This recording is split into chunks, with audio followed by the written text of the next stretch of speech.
गांव में एक कलावती बाई नाम की एक बुढ़िया रहती थी। वह बुढ़िया बहुत ही कंजूस थी। उसने अपनी जमाने के दिनों से लेकर अब तक लोगों के साथ बेईमानी व गलत काम करके पैसा इकट्ठा किया करती थी। वह बुढ़िया कभी भी किसी भी जरूरतमंद की मदद नहीं करती थी। एक दिन बुढ़िया के घर के सामने एक पेड़ के नीचे एक साधु महात्मा बैठकर ध्यान में लीन होता है कि तभी बुढ़िया को लगता है कि कोई चोर बैठा है। बुढ़िया को डर रहता है कि कोई उनका धन चुरा ना ले। फिर वह बुढ़िया उस साधु के पास जाती है और कहती है, मेरे घर के सामने बैठकर चोरी करने के तलाश में हो। और फिर वह बुढ़िया डंडा उठाकर साधु को पीटने लगती है कि इतने में ही साधु डर की वजह से वहां से भाग जाता है।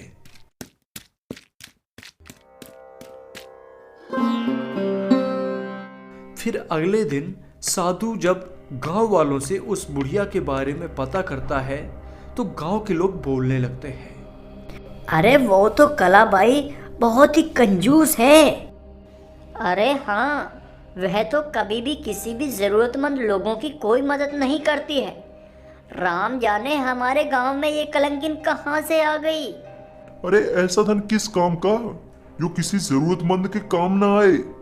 और इनके आगे पीछे है भी कौन जो इतना सारा धन इकट्ठा कर रही है?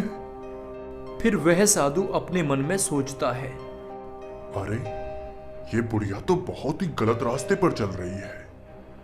इन्होंने अपने पुनर्जन्म के कर्मों के कारण ये जन्म बर्बाद किया और ऐसे ही अगला जन्म भी बर्बाद कर रही है। मुझे इसका कुछ तो उपाय करना ही पड़ेगा। फिर वह साधु रात को 12 बजे एक चुड़ैल का रूप धारण करके उस बुढ़िया के घर के सामने जाकर घुंघरू की आवाज बजाता है और डरावनी आवाजें निकालता है। उस चुड़ैल के सर पर 5 घड़े रखे होते हैं और 5वें घड़े के ऊपर आग जल रही होती है। बुढ़िया घुंघरू की आवाज सुनकर घर के बाहर आ जाती है और जैसे ही बुढ़िया बाहर जाती है कि तभी चुड़ैल वहां से गायब हो जाती है और वह चुड़ैल एक घड़ा वहीं पर गिरा जाती है। और ऐसे ही वह चुड़ैल हर रात बुढ़िया के घर के आगे आने लगती है और एक घड़ा वहीं गिराकर चली जाती है। रोज रोज बुढ़िया अपने साथ ऐसा होते देखकर वह परेशान होकर गांव वालों से मदद मांगने की कोशिश करती है, जिसके बाद वह बुढ़िया गांव के लोगों के पास जाकर बोलती है,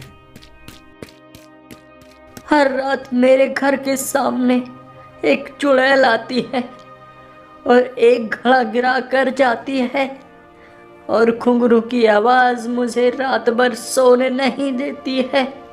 तुमने कभी किसी की मदद की है क्या जो मैं तुम्हारी मदद करूं? फिर वह बुढ़िया गांव के मुखिया के पास जाती है और मुखिया से मदद मांगती है। गांव वालों के ऊपर तुम एक बोझ हो। तुमने गांव के लोगों के साथ बेईमानी की है और बेईमानी का धन इकट्ठा कर रखा है। इसलिए मैं तुम्हारी मदद करके गांव वालों की नजरों में बुरा नहीं बनना चाहता। नहीं, मैं नहीं कर सकता मदद। फिर वह बुढ़िया निराश होकर उस साधु के पास जाती है और फिर कहने लगती है, चोर समझकर मैंने उस दिन आपकी पिटाई कर दी थी। मुझे माफ कर दीजिए और मुझे तुम्हारे मदद की बहुत ज़रूरत है साधु जी, मेरी मदद करिए।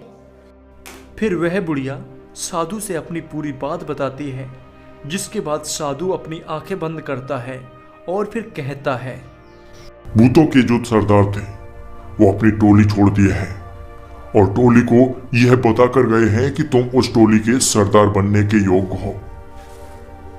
जैसे ही वो 5 घड़े फूट जाएंगे वैसे ही तुम्हारी मृत्यु निश्चित है। इसलिए वह चुड़ैल तुम्हें रोज लेने आती है। साधु की बात सुनकर वह बुढ़िया रोने लगती है।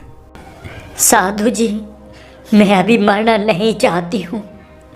मेरे पास बहुत जमा पूंजी है, मैं आपको सब कुछ दे दूंगी, बस आप मेरी जान बचा लीजिए। उस चुड़ैल से बचने के लिए तुम्हारे पास एक ही रास्ता है। तुम्हारे पास जो जमा पूंजी है उसे गरीबों में दान करो। जिसके बाद वह बुढ़िया सारा धन साधु को लाकर दे देती है और फिर उस साधु से बोलती है, लो साधु जी, ये सारा का सारा धन आप ही रख लीजिए और आप ही गरीबों में बांट देना, क्योंकि लोग मुझसे बात तक करना पसंद नहीं करते हैं। तुमने ये सारा का सारा धन गलत तरीके से इकट्ठा किया था, इस वजह से ये लोग तुमसे नफरत करते हैं। पर चिंता मत करो, अगर तुम गरीबों की मदद करोगे तो तुम्हारा जीवन सफल हो जाएगा। तुम्हें भगवान मानेंगे लोग, और वैसे भी इस बुढ़ापे में इतना धन इकट्ठा करके करोगे भी क्या? अब तो तुम्हें भगवान के भजनों में लीन होना चाहिए। जाइए और आज से भगवान की भक्ति करना शुरू कर दीजिए।